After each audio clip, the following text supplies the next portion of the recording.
నమస్కారం. జన్మకుండలి కార్యక్రమానికి స్వాగతం. మనతో పాటు ఉన్నారు ప్రముఖ జ్యోతిష్యులు గురుగారు సుద్దపల్లి నాగరాజు గారు. నమస్కారం గురుగారు. మన ఫస్ట్ కాలర్ రెడీగా ఉన్నారండి, మాట్లాడదాం. గిరిధర్ గారు అనంతపురం నుంచి. నమస్తే అండి. నమస్తే అండి. చెప్పండి, ఎవరి గురించి తెలుసుకోవాలి? వాళ్ళ డేట్ ఆఫ్ బర్త్ చెప్పండి. చెప్పండి. నా డేట్ ఆఫ్ బర్త్ వచ్చేసి 1991 ఆగస్ట్ 25 పొద్దున 8 గంటల నుంచి 8:30 మధ్య. ఎక్కడ పుట్టారండి? అనంతపురం డిస్ట్రిక్ట్ కళ్యాణదుర్గం అండి. గురుగారు ఉన్నారు, మాట్లాడండి. నమస్తే. నమస్తే అమ్మా, చెప్పమ్మా. గురుగారు నమస్తే అండి. నమస్తే. హలో, చెప్పమ్మా, చెప్పు. నమస్తే అండి. నాకు 2 డౌట్లు ఉన్నాయి. ఏమంటే చెప్పండి. లగ్నంలో కుజుడు, మళ్ళీ లగ్నాధిపతి బుధుడు సింహరాశిలో ఉన్నారు కదా, వాటి వల్ల నాకు శారీరకంగా ఏమైనా నష్టాలు వచ్చే అవకాశాలు ఉన్నాయా? వస్తే ఏ రకమైన నష్టాలు వస్తాయి? లగ్నంలో కుజుడు ఉన్నంత మాత్రాన శారీరక నష్టం అనేది అంటే దెబ్బలు తగిలితే తగలచ్చు, కానీ లగ్నాధిపతి వ్యయంలో ఉన్నంత మాత్రాన అవిటితనంతోనూ ఇంకో దాంతోనూ పుట్టేదానికి ఆస్కారం ఉండదు. ఇంకొకటి ఏంటంటే ఎప్పుడైనా సరే దెబ్బ తగిలేదానికి అవకాశం ఉంటుంది శారీరకంగా. ఇక్కడ ఇంకా అష్టమాధిపతియే లగ్నంలో ఉన్నాడు, అది ఒక సందేహం ఉండవచ్చు. తర్వాత లగ్నాధిపతి వ్యయంలో ఉన్నదానికి సందేహం ఉండవచ్చు. అయితే లగ్నాధిపతి అయి వ్యయంలో ఉన్నప్పటికీ కూడా రవితో కూడా ఉన్నాడు అక్కడ. రవి బుధుల యొక్క కలయిక యోగంగా మారుతుంది. మిగతా గ్రహాలు కలిసినప్పుడు అసంగస్త దోషం కలుగుతుంది, కానీ రవి బుధుడు ఆ స్థానాల్లో ఉన్నప్పుడు అది యోగంగా మారుతుంది.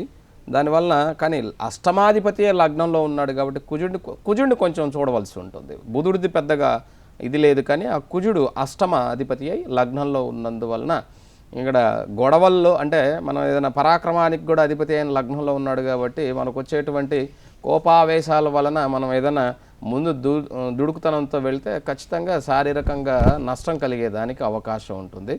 దీనికి హనుమాన్ చాలీసా చదువుకోవటం, హనుమంతుని ప్రార్థన చేసుకోవటం మంచిది. ప్రస్తుతం గురు మహాదశలో బుధుడు జరుగుతుంది, దానివల్ల కూడా మీకు సందేహం కలగటానికి కారణం వచ్చే ఆగస్టు 8 వరకు కూడా.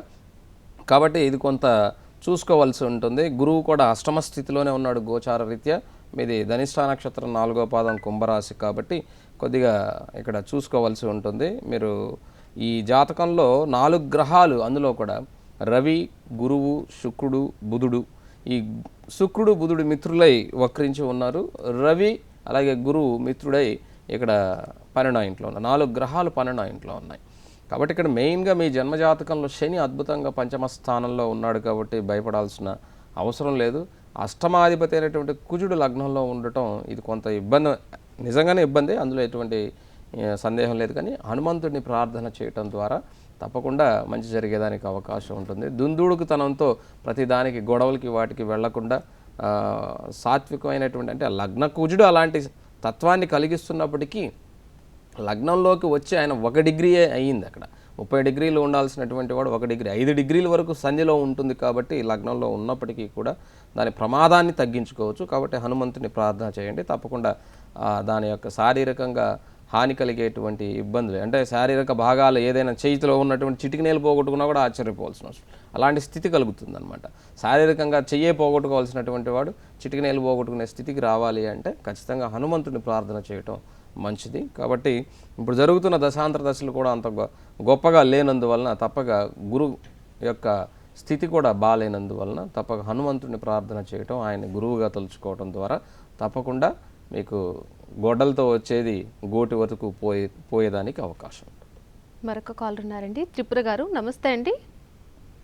నమస్తేనండి. చెప్పండి, ఎవరి గురించి తెలుసుకోవాలి? డేట్ ఆఫ్ బర్త్ చెప్పండి. మా వారి గురించి అండి. చెప్పండి. 5/10/1962 అండి. మధ్యాహ్నం 3 గంటలకి గుంటూరులో పుట్టారండి. గురుగారు ఉన్నారు, మాట్లాడండి. నమస్తే గురుగారు. నమస్తే అమ్మా. ఈయన ఏది చేసినా కూడా ముందుకంటూ వెళ్ళలేకపోతున్నారండి. తన భవిష్యత్తు ఎలా ఉంటుంది? ఈయన జన్మజాతకం వచ్చేసమ్మా లగ్నం వచ్చేసి వీరిది మకర లగ్నం, రాశి ధనుర్రాశి, నక్షత్రం మూలా నక్షత్రం 1వ పాదం. లగ్నంలో ఇక్కడ శని వక్రించి కేతువుతో, అలాగే 2వ ఇంట్లో గురువు వక్రించి, సప్తమ కుజరాహువులు, కుజుడు నీచ స్థితిలో, భాగ్యంలో భాగ్యాధిపతి అయినటువంటి బుధుడితో అష్టమాధిపతి రవి బుధుల యోగం ఉన్నది ఇక్కడ. 9వ ఇంట్లో లక్ష్మీ యోగము, దశమంలో శుక్రుడు ఉన్నాడు, దీన్ని మాలవ్య మహాపురుష యోగం అంటాం. 12వ ఇంట్లో చంద్రుడు ఉన్నటువంటి జాతకం. లగ్నాధిపతి లగ్నంలో యోగకారకుడు, భాగ్యాధిపతి భాగ్యంలో యోగకారకుడు, దశమాధిపతి దశమంలో యోగకారకుడు. 3 అధిమిత్రులైనటువంటి గ్రహాలు స్వస్థానాల్లో ఉండి లగ్న భాగ్య దశమ స్థానాల్లో ఉన్నప్పుడు ఆయన ముందుకు వెళ్ళలేకపోవటానికి కారణం ఒకటి, సప్తమ స్థానంలో ఉన్నటువంటి కుజరాహువుల యొక్క కలయిక, 12వ ఇంట్లో ఉన్నటువంటి ఈ చంద్రుడు కూడా సప్తమ భాగస్వామ్యానికి ఏదైతే ఆధిపత్యం వహిస్తున్నటువంటి గ్రహం ఉన్నదో అది 12వ ఇంట్లో ఉండటం, అందులో సుఖస్థానాధిపతి అయినటువంటి అలాగే లాభాధిపతి అయినటువంటి కుజుడు సప్తమంలో నీచపడిపోయి రాహుతో ఉండటం, అది ముందుకు వెళ్ళలేకపోవడానికి కారణం. ఇంకోటి ఏంటంటే గోచార రీత్యా 7.5 సంవత్సరం శని యొక్క ప్రభావం చేత కూడా ఇది ఆయన ముందుకు వెళ్ళలేకపోవడానికి కారణం. కాబట్టి కుజదోషానికి 7.5 సంవత్సరం శని యొక్క దోషానికి తప్పక పరిహారం చేసుకోవటం ద్వారా వారికి ఉన్నటువంటి యోగాన్ని అనుభవించేదానికి అవకాశం దొరుకుతుంది. ప్రస్తుతం రాహు మహాదశ జరుగుతుంది, అందులో రాహులో గురువు కూడా జరుగుతూ ఉన్నాడు. రాహులో శని వచ్చే ఫిబ్రవరి నుంచి వస్తుంది. ఈ శని వచ్చిన దగ్గర నుంచి ఆయనకి కొంతవరకు యోగ్యవంతంగా ఉండేదానికి అవకాశం ఉంది. మరొక కాల్ ఉన్నారండి, విజయవాడ నుంచి అంబిక గారు. నమస్తే అండి. నమస్తేనండి. చెప్పండి, ఎవరి గురించి తెలుసుకోవాలి? డేట్ ఆఫ్ బర్త్ చెప్పండి. నా గురించేనండి. చెప్పండి. 12/5/93. టైం చెప్పండి. మధ్యాహ్నం 3:30 12/5/93 మధ్యాహ్నం 3:30 అవునండి. తూర్పుగోదావరి జిల్లా కొత్తపేట. మాట్లాడండి గురువుగారితో, మీ సందేహాన్ని అడగండి. అలాగేనండి. నమస్తే గురువుగారండి. నమస్తే అమ్మా. అంటే నాది వివాహం పేషెంట్ చేద్దాం అనుకుంటున్నారు, ఎప్పుడు చేయాలి? అలాగే మా అమ్మగారి కొంచెం ఆరోగ్యం ఎలా ఉంటుంది ఏంటండి? ఎప్పుడు చేయాలనుకుంటున్నారమ్మా వివాహం? ఈ వచ్చే సంవత్సరంలో చేద్దామని అనుకుంటున్నారు, ఎలా ఎప్పుడు? అలాగే అమ్మా, ఇక్కడ మీ జన్మ జాతకం వచ్చేసి కన్యా లగ్నం, రాశి వచ్చేసి మీది మకర రాశి, నక్షత్రం శ్రవణ నక్షత్రం 2వ పాదం. లగ్నంలో ఇక్కడ గురువు వక్రించి పరాక్రమ రాహు నీచంలో, పంచమ చంద్రుడు 6వ ఇంట్లో శని స్వస్థానం, సప్తమ శుక్రుడు ఉచ్చులో, అష్టమ రవి ఉచ్చులో బుధునితో, అలాగే భాగ్యరాశిలో ఇక్కడ కేతు నీచ స్థితిలో, లాభంలో కుజుడు నీచ స్థితిలో. 3 గ్రహాల నీచ స్థితిలో 2 గ్రహాల ఉచ్చ స్థితి కలిగి ఉన్నటువంటి జాతకం మీద ప్రస్తుతం రాహు మహాదశ జరుగుతుంది, కేతు యొక్క అంతర్దశ జరుగుతుంది. రాహులో కేతు ఇవి అంతగా అంటే పరాక్రమ భాగ్యరాశుల్లో ఉన్నప్పటికీ కూడా నీచ స్థితిలో కలిగి ఉన్నటువంటి దశాంతర దశలు కలుగుతున్నాయి కాబట్టి ఇది కొంత ఆగవలసి ఉంటుంది. ఇక్కడ గురువు గోచార రీత్యా 9వ ఇంట్లో మీరు పుట్టినప్పుడు ఎక్కడైతే ఉన్నాడో గురువు, ఇప్పుడు కూడా గురువు అక్కడే ఉండటం జరిగింది. మీరు నెక్స్ట్ ఇయర్ ఆగస్టు తర్వాత వివాహం చేసుకోవడం ద్వారా ఆ సప్తమ కుటుంబాధిపతి అయినటువంటి భాగ్యాధిపతి అయినటువంటి శుక్రుడు ఉచ్చ స్థితిలో సప్తమ స్థానంలో గురువు యొక్క దృష్టిలో ఉన్నందువలన ఇది మాలవ్య యోగం సిద్ధించేదానికి అవకాశం ఉంటుంది. జనరల్గా శుక్రుడు కళత్ర స్థానంలో కళత్రకారకుడైనటువంటి వాడు దోషాన్ని ఇస్తాడు, కానీ గురువు యొక్క దృష్టిలో ఉన్నందువలన కొంతవరకు ఆ దోషం తగ్గేదానికి అవకాశం ఉంటుంది. కాబట్టి ఇక్కడ వచ్చే ఆగస్టు తర్వాత ప్రయత్నం చేయవచ్చు. ఇంకా మీ మదర్ ఆరోగ్యానికి సంబంధించినంత వరకు న్యూరో సంబంధమైనటువంటి ఇబ్బందులు, అలాగే బ్యాక్ బోన్ సంబంధించినటువంటి ఇబ్బందులు కలిగేదానికి అవకాశం ఉన్నది. ఇది కొంత మెడిసిన్ తీసుకోవాల్సింది, అలాగే కొన్ని ఎక్సర్సైజ్ లాంటివి చేస్తే కొంతవరకు బెటర్గా ఉండేదానికి అవకాశం ఉంటుంది. మరొక కాల్ ఉన్నారండి, మండపేట నుంచి దుర్గ గారు. నమస్తే అండి. నమస్తే అండి. చెప్పండి, ఎవరి గురించి తెలుసుకోవాలి? నా గురించి అండి. మే 8, 85 ఉదయం 10:20 అండి. మరొకసారి డేట్ చెప్పండి.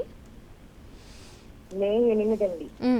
మే 8, 85 ఉదయం 10:20 అండి. ఎక్కడ పుట్టారండి?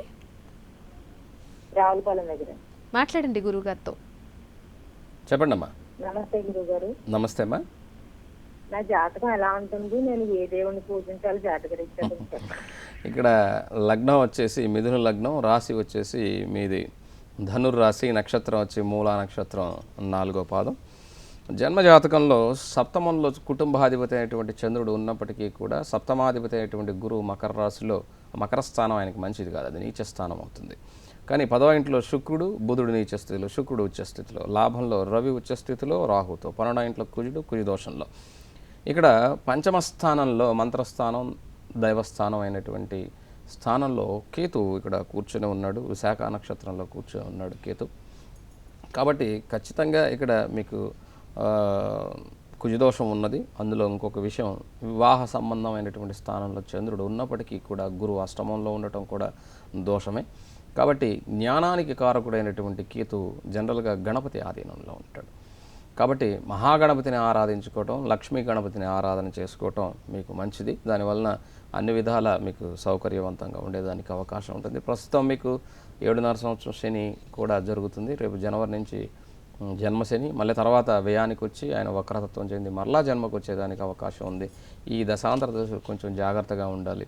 తర్వాత మీ స్నేహితుల వల్ల, అందులో ముఖ్యంగా మీకు చెప్పవలసింది, ఆడవారి కన్నా కూడా మగవాళ్ళతో ఎవరితో అయినా సరే మనకి పరిచయాలు ఉన్నా లేకపోతే మన ఇంట్లో వాళ్ళైనా సరే అది కొంత ఇబ్బంది కలిగించేదానికి అవకాశం ఉంటుంది. తప్పక లక్ష్మీ గణపతిని ప్రార్థన చేసుకోవటం మీకు మంచిది. ఆ 7.5 సంవత్సరం శనికి దోష పరిహారం చేసుకోవటం కూడా మంచిది. మరొక కాల్ ఉన్నారండి, విజయవాడ నుంచి లలిత గారు. నమస్తే అండి. నమస్తే అండి లలిత గారు, ఎవరి గురించి తెలుసుకోవాలి? నమస్తేనండి లలిత గారు. మా మనవడి గురించి, మా అబ్బాయి గురించి తెలుసుకోవాలనుకుంటున్నానండి. చెప్పండి. హలో, మా డేట్ ఆఫ్ బర్త్ చెప్పండి. అబ్బాయి గురించి అండి. 11/8/1997 అండి. 95. 11/97. టైం చెప్పండి. టైము రాత్రి 9:04 ఎక్కడ పుట్టారండి? 97 అండి. 97. ఎక్కడ పుట్టారు? 9:04 రాత్రి. పుట్టిన ప్లేస్ చెప్పండి. రాజమండ్రి దగ్గర. రాజమండ్రి దగ్గర. మాట్లాడండి గురుగారితో. చెప్పండి అమ్మా. అదే మా మనవడు జాతకం ఎలాగుంటుందోనండి. ఇక్కడ ఈ లగ్నం వచ్చేసమ్మా మీన లగ్నం, రాశి వచ్చేసి తులారాశి, విశాఖ నక్షత్రం 2వ పాదం. లగ్నంలో శని వక్రించి, పంచమంలో కర్కాటకంలో రవి, 6వ ఇంట్లో బుధ రాహు శుక్రులు, అలాగే ఇక్కడ అష్టమ కుజచంద్రులు, ఏకాదశంలో గురువు వక్రించి, 12వ ఇంట్లో కేతు మోక్షకారకుడై ఉన్నటువంటి జాతకం. సప్తమాధిపతి 6వ ఇంట్లో ఉండటం, విద్యాస్థానాధిపతి 6వ ఇంట్లో ఉండటం అంత మంచిది కాదు. అలాగే అష్టమ కుజచంద్రుల యొక్క యోగం ఉన్నప్పటికీ కూడా అష్టమ కుజుడు మంచివాడు కాదు. కుజచంద్రులు కలిసి ఉన్నప్పుడు చంద్రమంగళ యోగాన్ని ఇస్తున్నప్పటికీ కూడా అది అంత మంచిది కాదు. కాకపోతే అష్టమాధిపతి 6వ ఇంట్లో యోగకారకుడు కాబట్టి శుక్రుడు అక్కడ ఉన్నాడు కాబట్టి పర్వాలేదు. కానీ సప్తమాధిపతి 6వ ఇంట్లో రాహుతో ఉండటం అది మంచిది కాదు. విద్యాస్థానాధిపతి ఉండటం కూడా కొంత ఇబ్బంది, విద్యా సంబంధంగా ఇబ్బందులు కలిగేదానికి అవకాశం ఉన్నది. ఇక్కడ ప్రస్తుతం శని మహాదశ జరుగుతున్నది. శనిలో కూడా చంద్రుడు జరుగుతున్నాడు. నీటి గండం అంటాం, చాలా జాగ్రత్త నీళ్ళ దగ్గర అది ఉండేటప్పుడు. నీళ్ళ దగ్గర నీటి గండం అంటే ఏ ఈతకెళ్ళో లేకపోతే నది సముద్రాలలోనే కాదు, ఆఖరికి బాత్రూంలో నీళ్ళ మీద కాలేసి జారిపడ్డా కూడా అది నీటి గండమే. కాబట్టి కొంచెం జాగ్రత్తగా ఉండవలసి ఉంటుంది. ఇప్పుడున్నటువంటి స్థితి 7.5 సంవత్సరం శనిలో ఉన్నందువలన ఆరోగ్య సంబంధమైనటువంటి ఇబ్బందులు కలిగేదానికి అవకాశం ఉన్నది. వచ్చే ఈ యొక్క దశాంతర దశలు కూడా అంత అనుకూలంగా కనిపించట్లేదు. 2019 ఏప్రిల్ వరకు కూడా చాలా జాగ్రత్తగా ఉండవలసి ఉంటుంది. లక్ష్మీ నరసింహస్వామి వారి దేవస్థానానికి వెళ్తూ ఉండమని చెప్పండి తరచుగా. దానివలన కొంతవరకు జరిగే ప్రమాదం నుంచి బయటపడేదానికి, విద్యలో కలిగే ఆటంకాల నుంచి ముందుగా తెలుసుకొని, అంటే 4 సబ్జెక్టులు ఫెయిల్ అయ్యేవాడు 1 సబ్జెక్టులో నుంచైనా తప్పించుకొని వచ్చేదానికి అవకాశం ఉంటుంది. అది చేయండి, కొంతవరకు ఉపశమనం ఉంటుంది. మరొక కాల్ ఉన్నారండి, సత్యనారాయణ గారు. నమస్తే అండి. నమస్తే అండి సత్యనారాయణ గారు, మాట్లాడండి. చెప్పండి, ఎవరి గురించి తెలుసుకోవాలి? మా పాప గురించి. డేట్ ఆఫ్ బర్త్ చెప్పండి. టీవీ చూడొద్దు. డేట్ ఆఫ్ బర్త్ చెప్పండి. మీరు టీవీ చూడొద్దు, నాతో మాట్లాడండి. ఎప్పుడు పుట్టారు, తేదీ చెప్పండి. 2000 సంవత్సరం 5వ తారీఖు 2వ నెల. 5వ తారీఖు 2వ నెల 2000 సంవత్సరం. అవును మేడం. టైం చెప్పండి. 11-12 మధ్యలో అమ్మా. ఎప్పుడండి, ఉదయమా రాత్రా? ఉదయం అమ్మా. ఎక్కడ పుట్టారు? మచిలీపట్నం. మాట్లాడండి గురుగారితో. మచిలీపట్నం. చెప్పండి. మా పాప గురించి. మీ పాప లగ్నం వచ్చేసి మేష లగ్నం, రాశి వచ్చేసి ఈ పాపది మకర రాశి, నక్షత్రం శ్రవణ నక్షత్రం 3వ పాదం. లగ్నంలో గురువు శని నీచ స్థితిలో, నీచభంగ రాజయోగంలో, రాహు 4వ స్థానంలో, మాతృ విద్యాస్థానంలో రాహు, అలాగే భాగ్యరాశిలో శుక్రుడు, ఆ శుక్రుడిని గురువు లగ్నంలో ఉండి చూస్తున్నాడు. దశమంలో రవిచంద్ర కేతువులు, అలాగే ఏకాదశ బుధుడు, 12వ ఇంట్లో కుజుడు ఉన్నటువంటి జాతకం. లగ్నాధిపతి అయినటువంటి కుజుడు 12వ స్థానంలో ఉండటం అది కొంత అనారోగ్యం కలిగించేదానికి అవకాశం ఉంటుంది. అలాగే ఇక్కడ శని కూడా నీచ స్థితిలో ఉన్నాడు కాబట్టి, గురువు ఉన్నాడు కాబట్టి పర్వాలేదు, కానీ శని కూడా ఉండటం అంత మంచిది కాదు. కుజదోషం ఉంది. ఈ కుజదోషానికి తప్పకుండా సుబ్రహ్మణ్యేశ్వర స్వామి వారి ఆలయానికి వెళ్ళటం మంచిది. ప్రస్తుతం రాహు దశలో శని కూడా జరుగుతుంది కాబట్టి 2018 8వ నెల వరకు కూడా ప్రతి మంగళవారం సుబ్రహ్మణ్యేశ్వర స్వామి గుడికి తీసుకెళ్ళండి. తద్వారా ఉన్నటువంటి దోషం తగ్గేదానికి అవకాశం ఉంటుంది. మరొక కాలర్ ఉన్నారండి, లక్ష్మి గారు రాజమండ్రి నుంచి. నమస్తే అండి. నమస్తే అండి. చెప్పండి, ఎవరి గురించి తెలుసుకోవాలి? డేట్ ఆఫ్ బర్త్ చెప్పండి. డేట్ ఆఫ్ బర్త్ 25/12/1991 అండి. టైం 1:30 రాజమండ్రిలో పుట్టారండి. 1:30 ఎప్పుడమ్మా? 1:37 మధ్యాహ్నం అండి. మరి అది చెప్పాలమ్మా, ఉదయం సాయంత్రం తెలియకుండా ఎలాగ చెప్పాలి చెప్పండి. చెప్పండి. అది వివాహం ఇప్పుడు వద్దానండి. మీ అబ్బాయి లగ్నం వచ్చేసి నాగపూర్ణిమ. ఓకే అమ్మా, అది ఎవరిదైనా కానీ. లగ్నం వచ్చేసి మేష లగ్నం, రాశి వచ్చేసి సింహరాశి, నక్షత్రం మఖా నక్షత్రం 2వ పాదం. ఇక్కడ జన్మజాతకంలో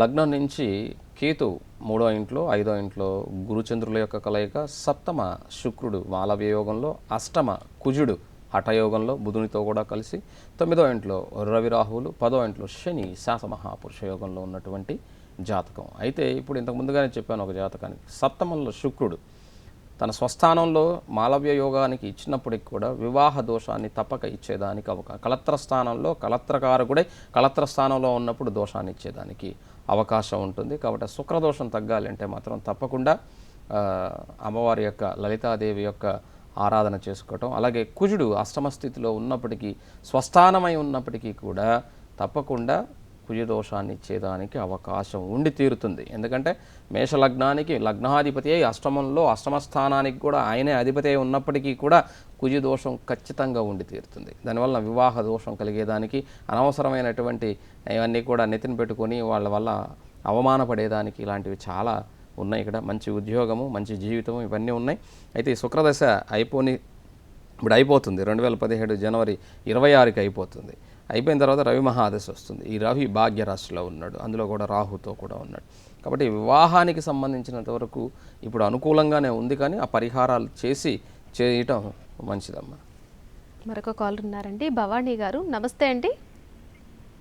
నమస్తే అండి. చెప్పండి, ఎవరి గురించి తెలుసుకోవాలి? డేట్ ఆఫ్ బర్త్ చెప్పండి. మా వారి గురించి అండి. 1953 మరొకసారి చెప్పండి. 53వ సంవత్సరం 7వ నెల 23వ తారీఖు అండి. 23వ తారీఖు 7వ నెల 1953వ సంవత్సరం 6:45 అండి సాయంత్రం. ఎక్కడ పుట్టారండి? ఏమండి బందరండి. మాట్లాడండి గురుగారు. అమ్మా, మీరు ఇది ఎన్నోసారి చేయటం మన షోకి కాళ్ళు? రెండోసారండి. లగ్నం వచ్చేసి మకర లగ్నం. అలాగే మకర లగ్నం అయింది. రాశి వచ్చేసి ఇక్కడ వృశ్చిక రాశి, నక్షత్రం జ్యేష్ఠ నక్షత్రం 4వ పాదం.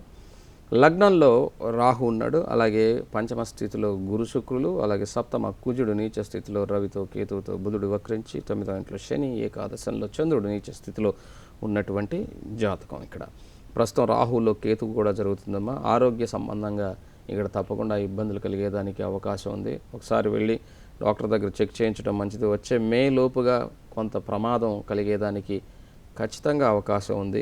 కాబట్టి రాహుకేతువుల యొక్క ఇది క్షుణ్ణంగా కనపడుతుంది. తప్పకుండా వీరిని హాస్పిటల్లో చూపిస్తూ, అలాగే దుర్గాదేవి ఆరాధన, దుర్గమ్మ దగ్గర నిమ్మకాయ దీపం లాంటిది చేయటం చాలా మంచిది. అందులో 7.5 సంవత్సరం శని జన్మశనిలో ఉండటం, ఆయన మారక స్థానానికి వెళ్ళి మళ్ళా జన్మ లగ్నానికి వచ్చేటప్పుడు ప్రమాదం తప్పకుండా ఉంటుంది. కాబట్టి బీ కేర్ఫుల్.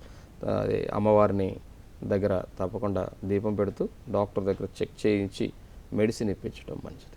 మరొక కాలర్ ఉన్నారండి, విజయవాడ నుంచి కృష్ణకుమారి గారు. నమస్తే అండి. నమస్తే అండి. చెప్పండి, ఎవరి గురించి తెలుసుకోవాలి? డేట్ ఆఫ్ బర్త్ చెప్పండి. 26/9/1992. టైం చెప్పండి. పొద్దుట 7:22 7:22 ఉదయం. ఉన్నది. ఎక్కడ పుట్టారండి? విజయవాడ. మాట్లాడండి గురువు గారితో, మీ సందేహాన్ని అడగండి. చెప్పండి అమ్మా. అవును. అది ఉద్యోగం ఉంటే అవకాశాలు ఉన్నాయా? గవర్నమెంట్ ఉద్యోగం, మ్యారేజ్ ఎప్పుడు అవుతుంది? ఇక్కడ లగ్నం వచ్చేసమ్మా కన్యా లగ్నం, రాశి వచ్చేసి కన్యా రాశి, నక్షత్రం ఉత్తరా నక్షత్రం 3వ పాదం. లగ్నంలో రవి బుధులు గురుచంద్రులు కలిసి ఉన్నటువంటి జాతకం. 2వ ఇంట్లో శుక్రుడు యోగం, అలాగే 4వ ఇంట్లో రాహు, పంచమ శని యోగకారకుడు, దశమ కుజకేతువులు ఉన్నటువంటి జాతకం. ఈ జాతకంలో రాహు మహాదశలో గురువు జరుగుతున్నది. ఈ గురువు జన్మజాతక రీత్యా కూడా ఇక్కడ గోచారంలో కూడా లగ్నంలోనే ఉండటం జరిగింది. జాతకంలో పెద్ద దోషాలు అంటూ ఏమీ లేవు, చిన్న చిన్న అందరికీ ఉంటాయి, అందులో ఇది లేదు.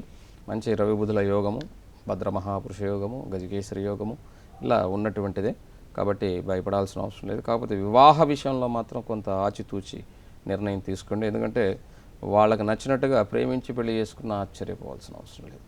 కాబట్టి నాకు తెలిసి ఉత్తరా నక్షత్రంలో అందులో కన్యా రాశిలో జన్మించినటువంటి వారు 99.9% నేను చేసిన పరిశోధనలో వాళ్ళ ఇష్ట ప్రకారం పెళ్ళిళ్ళు చేసుకున్నారు తప్ప పెద్దవాళ్ళు చెప్పిన పెళ్లి చేసుకోలేదు. ఒకవేళ చేసుకున్నా మళ్ళీ రెండో పెళ్లి చేసుకున్నటువంటి వాళ్ళు. కాబట్టి అది కొంచెం గమనించుకొని చూస్తే బాగుంటుంది. ప్రస్తుతం రాహు 4వ స్థానంలో పుట్టినప్పుడు ఉన్నాడు, ఆ మహాదశ జరుగుతూ ఉన్నది. అందులో కూడా మూలా నక్షత్రం, కేతు యొక్క నక్షత్రంలో రాహు ఉన్నాడు. కాబట్టి ఈ రాహు సుఖస్థానంలో ఉండి సుఖాన్ని ఇవ్వకుండా ఇబ్బంది కలిగించేదానికి అవకాశం ఉంటుంది. కాబట్టి ఈ రాహుకు సంబంధించినటువంటి పూజను తప్పకుండా చేసుకోవటం నిత్యం, అంటే విశేషంగా చేసే రోజులు చేసుకోవచ్చు, ప్రతిరోజు రాహు మంత్రాన్ని స్మరించుకోవటం ద్వారా తప్పకుండా మంచిది. కడప నుంచి ప్రభావతి గారు లైన్లో ఉన్నారండి. నమస్తే అండి ప్రభావతి గారు. నమస్కారం మేడం. చెప్పండి, ఎవరి గురించి తెలుసుకోవాలి? డేట్ ఆఫ్ బర్త్ చెప్పండి. నమస్కారం. మా అమ్మాయికి 23/11/91. టైం చెప్పండి. 4:09 PM 6 నిమిషాలు. ఎప్పుడండి? ఉదయమా సాయంత్రం? 4:09 PM మధ్యాహ్నం. మధ్యాహ్నం. PM. మాట్లాడండి గురువు గారితో. నమస్కారం గురుగారు. నమస్తే అమ్మా. అదే మా అమ్మాయికి మ్యారేజ్కి ఇచ్చినాము. అది కుజదోషం ఉంది అంటున్నారు. అవును అత్తగారు కుజుడు ఉన్నారు, మంచిది కాదంటున్నారు. అవును అదొక్కటే కాదమ్మా, అష్టమ కుజుడు ఉండటం వల్లనే కాదు, సప్తమాధిపతి అయినటువంటి వివాహ స్థానాధిపతి అయినటువంటి శుక్రుడు కూడా 6వ ఇంట్లో నీచిపడిపోయి ఉన్నాడు. కుటుంబ స్థానంలో చంద్రుడు ఉచ్చలో ఉన్నప్పటికీ కుటుంబ సప్తమాధిపతి అయినటువంటి శుక్రుడు 6వ ఇంట్లో నీచ స్థితిలో ఉన్నందువలన అది ఇబ్బంది కలిగించడానికి కారణమైంది. ఆ కుజదోషం వలన కూడా ఆలస్యం అవుతుంది కాదని నేను చెప్పను. ఇప్పుడు గురు మహాదశ జరుగుతుంది, అందులో గురువు అనుకూలంగా ఉన్నాడు, వివాహం కుదురుతుంది. కాకపోతే ఏంటంటే ఇక్కడ జనరల్గా కుజదోషం ఉన్నటువంటి వాళ్ళకి ఆలస్యంగా వివాహాలు జరిగేదానికి అవకాశం ఉంటుందన్నమాట. ఇక్కడ మీ పాపకు ఉన్నటువంటి కుజదోషం ప్రకారం పంచమంలో గురువు ఉన్నప్పటికీ కూడా పంచమాధిపతి అష్టమంలో ఉన్నప్పుడు వల్ల సంతానం కొంత ఆలస్యంగా కలిగేదానికి అవకాశం ఉంటుంది. అదొక్కటే కొంత ఇబ్బంది తప్ప మిగతాదంతా ఏమీ అంత ఇబ్బంది కాదు. శని అద్భుతమైనటువంటి యోగంలో, అలాగే చంద్రుడు కూడా అద్భుతమైనటువంటి యోగంలో, గురువు కూడా చక్కగా పంచమ స్థితిలో భాగ్యాధిపతి ఉండటం, ఇవన్నీ ఉన్నప్పటికీ కూడా శుక్రుడు కుజుడు మాత్రం కొంత ఇబ్బంది కలిగిస్తూ ఉన్నారు. కాబట్టి తప్పకుండా సుబ్రహ్మణ్యేశ్వర వల్లీ దేవసేన సమేతంగా ఉండేటువంటి సుబ్రహ్మణ్యేశ్వర స్వామి వారికి అభిషేకం అది చేయించి కళ్యాణం అది చేయించి ఆ కళ్యాణానికి ఉన్నటువంటి అక్షతలు వేసుకొని వివాహం కుదిరిన తర్వాత మళ్ళీ భార్యాభర్తలు ఇద్దరూ కూడా ఆ కళ్యాణాన్ని ఎవ్రీ ఇయర్కి ఒకసారన్నా వాళ్ళు చేయించుకుంటూ ఉండవలసి ఉంటుంది. మరొక కాల్ ఉన్నారండి విజయనగరం నుంచి. నమస్తే అండి. నమస్తే అండి, మాట్లాడండి. మీకు లైన్ కలిసిందండి, మాట్లాడండి. రైట్, కాల్ కట్ అయింది గురువు. ఇక్కడ ఒక తల్లి అడిగినట్టుగా అష్టమ కుజుడు మేషలగ్నానికి ఇంతకుముందు కూడా ఒకరికి చెప్పడం జరిగింది. అందరికీ ఒకేలాంటి ఫలితాలు మాత్రం ఉండవండి. ఒకటి గుర్తుపెట్టుకోండి, ఒకళ్ళకైతే అసలు జీవితమే ఉండదు, అసలు వివాహమే ఉండదు. ఇంకొకళ్ళకి వివాహం ఉంటుంది కానీ అవమానాలు ఉంటాయి. ఇంకొకళ్ళకి వివాహం ఉంటుంది, అవమానాలు ఉండవు, వివాహం ఉంటుంది కానీ వాళ్ళకి ఆరోగ్య సంబంధమైనటువంటి ఇబ్బందులు ఉంటాయి మర్మాంగ స్థానాల్లో. తర్వాత పిల్లలు కలిగేదానికి ఇబ్బంది ఉంటుంది. ఇలాంటి రకరకాలైనటువంటి ఇబ్బందులు ఉంటాయి. అది ఒక వివాహానికి సంబంధించినటువంటిది మాత్రమే దానికి కారణం ఒక కుజుడే కాదు, మిగతా ప్లానెట్స్ కూడా ఉంటాయి. కాబట్టి వాటి గురించి తెలుసుకోకుండా ఒక కుజదోషాన్ని మాత్రమే, కుజదోషం అంటాం ఆలస్యం, ఆ అమ్మాయి కుజదోషం ఉందంట అని చెప్పేసి వివాహాన్ని చేసుకునేదానికి. అంతకుముందు మూలా నక్షత్రం దాని మీద అపోహలను చాలా వరకు మన షో ద్వారా నేను ఎక్కడ షో చేసినా ఆ మూలా నక్షత్రం యొక్క విలువను తెలియజేస్తూ మూలా నక్షత్రంలో పుట్టినంత మాత్రం చేత దోషం ఉండదని చెప్పి చాలా వరకు కొంత మార్చడం జరిగింది. కుజుడు అష్టమ స్థితిలో ఉన్నంత మాత్రం చేత కుజుడు యోగాన్ని కూడా ఇస్తాడు, యోగం కూడా ఇవ్వకుండా ఉండడు. లగ్నాధిపతి అష్టమంలో కుజుడు తన స్వస్థానంలో ఉన్నప్పుడు హఠయోగాన్ని ఇస్తాడు. అన్నీ చెప్పకుండానే నేర్చుకోగలిగే స్థితి వస్తుంది, కానీ అది ఎస్టాబ్లిష్ అవ్వకుండా అలా ఉండిపోతుంది. దాన్ని ప్రయత్నపూర్వకంగా భగవంతుని యొక్క కృపతో మనం దాన్ని బయటికి తీసుకురావాలి. బయటికి తీసుకొచ్చేటప్పుడు కూడా అందరూ ఏమిటంటే, ఇప్పుడు చిన్న ఉదాహరణ నిన్న కూడా మా వెంకట చెప్పాడు, వెంకట కనపడంగానే నాకు అది గుర్తుకొచ్చింది. గురువుగారు సబ్జెక్ట్ చెప్తారు, కానీ ఆయన మాట ఎదుటివాడిని కమాండ్. మీ అందరినీ కమాండ్ చేయాల్సిన అవసరం నాకు లేదు. నిజంగా చెప్పాలంటే భగవంతుడు ఇచ్చినటువంటి విద్యని దాన్ని విద్యాపూర్వకంగా దాన్ని మీ అందరికీ చెప్పే ఉద్దేశమే తప్ప అందులో ఉన్నటువంటి ప్లానెట్స్ని ఎక్స్ప్లెయిన్ చేసి చెప్పడం కూడా చాలామంది జ్యోతిషులకు నచ్చట్లేదు. చాలామంది ఆయన విద్యను బ్రహ్మాండంగా చెప్తాడు, కానీ ఆయన కొంచెం గర్వం అండి, అహంకారం అండి. ఎవరికి లేదండి, అలా మాట్లాడే వాళ్ళకే ఉంటుంది. ముందు ఇక్కడ చెప్పేదానికి ఏమవుతుందంటే ఎదుటివారికి అందరికీ అద్దుకునే విధంగా ఈ సబ్జెక్ట్ని అందరూ వారు చేయలేని పని యువతలో చేస్తే అదే చెప్తారు. ఇంతకు ముందుగా ఒక పెద్ద ఆయనతో మాట్లాడేటప్పుడు ఆయన అదే అన్నారు, పండ్లు ఉన్నటువంటి చెట్టుకే కదా నాయన రాళ్ళ దెబ్బలు తగులుతాయి, దానికి ఎందుకు బాధపడాలి, మనం పండ్లు ఇస్తున్నాం కాబట్టి హ్యాపీగానే మనం ఇవ్వాలా, అవతలోడు అనుకుంటే మనకేనాయన అని ఒక పెద్ద ఆయన ఇప్పుడు అక్కడ అన్నారు. ఎవరో కదా కోట శ్రీనివాసరావు గారు వస్తే వారితో మాట్లాడుతుంటే వారు అన్నారు. కాబట్టి ఎవరికి వారికి ఉంటుంది. సబ్జెక్ట్ని మీ అందరి కోసం ప్రతిరోజు ఇక్కడికి వచ్చి వీళ్ళు తీసుకొచ్చి నన్ను ఇక్కడ కూర్చోబెట్టి ఇక్కడ విద్యను ఇలా ప్రజెంట్ చేయమంటే ఏదో మీరు అడిగిన దానికి ఊరికే సమాధానాలు చెప్తే ఆ విద్య మర్యాదను నేను పోగొట్టిన వాడిని అవుతాను. నేను ఈ విద్యను ఎవరి దగ్గర నేర్చుకోలేదు. నేను అంతకుముందు కూడా చెప్పున్నాను, నా గురువు సాక్షాత్ భగవంతుడే, వెంకటేశ్వర స్వామి వారే నా గురువు గారు. వారు ఏదైతే చెప్పారో దాన్ని మాత్రం నేను తూచా తప్పకుండా పాటించేదానికి వెనకపోయే సమస్య లేదన్నమాట. ఎందుకంటే అందరు వెనకాల గాడ్ ఫాదర్స్ ఉంటారేమో, నా వెనకాల గాడే ఉన్నాడు, ఇంక నాకేంటి భయం. కాలర్స్ అందరికీ చాలా చక్కగా జాతక వివరాలు అందించారు గురుగారు, ధన్యవాదాలండి. నమస్తే. ఇది నాటి జన్మకుండలి కార్యక్రమం. తిరిగి రేపటి కార్యక్రమంలో మరలా కలుసుకుందాం. నమస్కారం.